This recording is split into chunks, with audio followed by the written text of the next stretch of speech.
इस वीडियो में हम करने वाला है नोडल एनालिसिस विद सोर्स। तो नोडल एनालिसिस क्या होता है कि बेसिकली हम लोग जो भी सर्किट होते हैं, जैसे एक कॉम्प्लेक्स सर्किट है, तो इसमें अगर मुझे कहीं वोल्टेज निकालना हो या फिर करंट की वैल्यू निकालनी हो, तो अगर मैं किरचॉफ्स लॉ यूज करूँ तो काफ़ी सारे इक्वेशंस बनेंगे एंड थोड़ा सा उसका कैलकुलेशन होगा, काफ़ी डिफिकल्ट हो जाएगा। तो एक मिनिमम टाइम में हमें मैक्सिमम रिजल्ट निकालना है, यानी मिनिमम टाइम में हमें आंसर फाइंड करना डिफ़िकल्ट होगा। तो इसलिए हम वो ना यूज़ करके केसीएल केवीएल यूज़ ना करके हम नोडल एनालिसिस यूज़ करते हैं। अब नोडल एनालिसिस क्या है, बेसिकली वो केसीएल यानी किरचॉफ्स लॉ है, उसी पे बेस्ड है। वो किरचॉफ्स लॉ के हमने पढ़ा कि किरचॉफ्स लॉ दो टाइप के हैं, एक तो हमारा किरचॉफ्स करंट लॉ और दूसरा किरचॉफ्स वोल्टेज लॉ।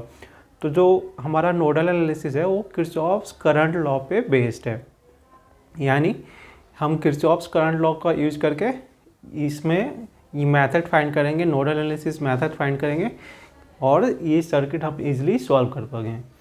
अब इसमें होता क्या है, तो हमें पता है ब्रांच, ये सारे जो हैं ब्रांचेज है। तो जो ब्रांचेज होती है वो जिस पॉइंट पे मिलती है, जहाँ दो ब्रांचेस मिलती है उसको हम जंक्शन बोलते हैं, यानी कि एक ये दो ब्रांच है, ये दोनों इस पॉइंट पे मिल कर रही है तो इसको हम बोलते हैं जंक्शन। और जहाँ पे 3 और मोर देन 3 ब्रांचेस मिल रही हो, यानी 3 या 3 से जब ज़्यादा ब्रांचेस मिलेगी तो हम उस पॉइंट को क्या बोलेंगे, उस जंक्शन को हम बोलते हैं नोड। तो इस मेथड में हमें नोड फाइंड करने होते हैं, यानी ये मेथड जो है नोडल एनालिसिस इसलिए बोला गया है क्योंकि इसमें हमें नोड के थ्रू हमें आंसर सॉल्व करना होता है। तो हम इस सर्किट में देखें तो हमें नोड कितने हैं, तो ये यहाँ जो जंक्शन है यहाँ पे 3 ब्रांचेस मिल रही है, डेट मीन्स कि एक नोड ये हो गया, दूसरा ये हो गया, तीसरा नोड ये हो गया, यानी इस सर्किट में 3 नोड हो गया। तो 3 नोड हो गए।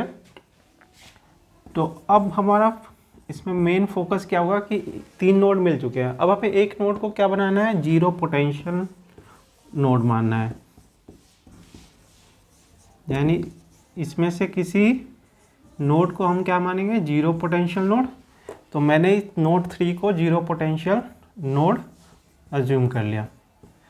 डैट मीन्स कि हमारे पास अब node 1 and node 2 he node बचे हैं।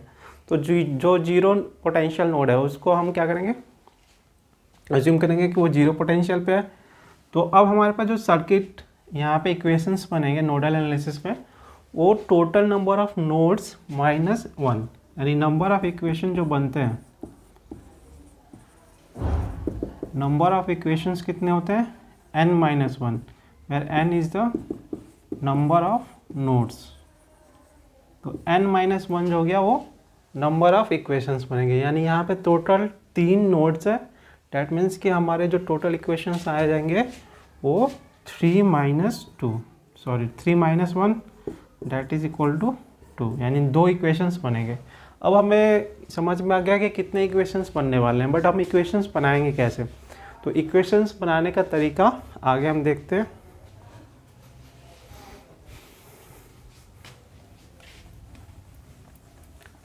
तो इक्वेशंस बनाने का जो तरीका है, हम नोड के पोटेंशियल को मान लेंगे उसके नंबर के हिसाब से। जैसे E.1 है, नोड 1 है, तो इसका पोटेंशियल मैंने अज्यूम कर लिया V है और इसका पोटेंशियल VV, और ये तो जीरो पोटेंशियल पे है तो ये 0 वोल्ट पे हो गया। अब इक्वेशन का तरीका क्या है,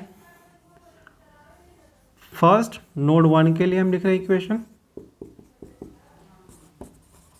तो फॉर नोड 1 इक्वेशन क्या लिखेंगे, voltage of node A into जो भी इस नोड से रेजिस्टेंस जुड़े हुए हैं, जो डायरेक्ट कनेक्टेड है, उसको रेसिप्रोकल में करके ऐड करना है, यानी 1/R1 प्लस 1/R2 प्लस ये R1 R2 इससे डायरेक्ट जुड़ा हुआ है एंड R4 जुड़ा हुआ है, यानी 1/R4 ये हो गया। यानी voltage of that node into 1 जो भी रेजिस्टेंस जुड़े हैं उनका रेसिप्रोकल करके प्लस करके मल्टीप्लाई। इसके बाद इस नोड के साथ दूसरा कौन सा नोड जुड़ा हुआ है, तो एक नोड जुड़ा हुआ है डायरेक्ट सेकेंड नोड, तो उस नोड का वोल्टेज लिखेंगे और यहाँ माइनस लगाएंगे, minus voltage of second node जो कि VV है, डिवाइडेड बाय इन दोनों नोड के बीच में जो रेजिस्टेंस है उससे डिवाइड करना है, यानी R2 है तो R2 से डिवाइड कर देंगे। थर्ड क्या है, इसके साथ कौन सा सोर्स ईएमएफ सोर्स कनेक्टेड है, यानी कि अगर रेजिस्टेंस के थ्रू कोई ईएमएफ लगा है यानी बैटरी लगी है तो उसको हमें इस इक्वेशन में इंक्लूड करना है। तो यहाँ पे हमारे पास डायरेक्ट E1 लगा हुआ है और यहाँ पे इधर ये वाला काउंट नहीं होगा बिकॉज ये यहाँ से यहाँ जाएंगे तो हमें बीच में नोड 2 आ जा रहा है, तो नोड 2 आ गया तो इसको हमें हटा देना है, यानी इधर वाले से कोई लेना देना नहीं है। नोड जब तक नहीं आए तब तक सबको काउंट करना है। तो यहाँ से जाते हैं तो हमारे पास ये वाला नोड आ जा रहा है, नोड ये आ रहा है बट इसके बीच में हमारा ये बैटरी आ रहा है, E1 जो है बैटरी आ जा रही है। तो E1 को हम लिखेंगे minus E1 divided by, since plus मिल रहा है हमें यहाँ से चलने पे प्लस मिल रहा है, बैटरी का प्लस प्लेट मिल रहा है तो इसलिए हम माइनस लिखेंगे, डिवाइडेड बाय इन दोनों के बीच का जो रेजिस्टेंस है R1 इक्वल टू 0। तो ये तरीका हो गया हमारा फर्स्ट इक्वेशन बनाने का। इसके बाद हमारे पास क्या है, दो वेरिएबल है यहाँ पे V है एंड VB, बाकी ये सारे दिए हुए हैं, गिवन होगा। इसके बाद इसका लिखते हैं फॉर नोड 2 के लिए। अब नोड 2 के लिए सेम, पहले वोल्टेज ऑफ B इनटू जो भी इससे रेजिस्टेंस कनेक्टेड है डायरेक्टली, तो एक तो R2 है, R3 है, R4 है, R5 है, तो 1/R2 plus 1/R3 plus 1/R5। इसके बाद जो वोल्टेज है जो नोड इससे कनेक्टेड है उसका वोल्टेज यानी A कनेक्टेड है तो इसका वोल्टेज है -V है, जो हमने यहाँ किया सेम उसका, और बीच में जो रेजिस्टेंस है R2 है, ये नेगेटिव में लगाना है, नोड का वोल्टेज हमेशा नेगेटिव में लिखना है। इसके बाद देखेंगे कि कोई बैटरी कनेक्टेड है क्या इसके भी साथ, तो नोड से पहले जैसे यहाँ से हम जाएंगे यहाँ पे हमें नोड मिल रहा है 0 वाला, बट इससे पहले हमें एक बैटरी कनेक्टेड है तो इस बैटरी को काउंट करना होगा, हमें इस बैटरी को काउंट करना होगा। तो इस बैटरी को काउंट करेंगे तो यहाँ से जाएंगे तो प्लस टर्मिनल मिल रहा है इसका, डेट मीन्स का हमें माइनस लगाना होगा, -E2 डिवाइडेड बाय जो रेजिस्टेंस आ रहा है दोनों के बीच में R3 इक्वल टू 0। तो ये दो इक्वेशन हो गए, दो वेरिएबल एंड दो इक्वेशन।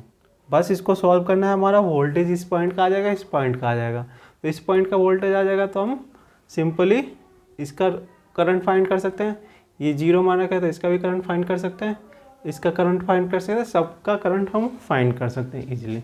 तो बस ये सिंपल सा मेथड था। वही अगर मैं किरचॉफ्स लॉ लगाता तो मुझे बहुत सारे इक्वेशन बन जाते, बहुत ही कॉम्प्लिकेटेड हो जाता। तो नोडल एनालिसिस जो है एक बेस्ट ऑप्शन होगा for this type of question. अब इस पे एक एग्जांपल देख लेते हैं।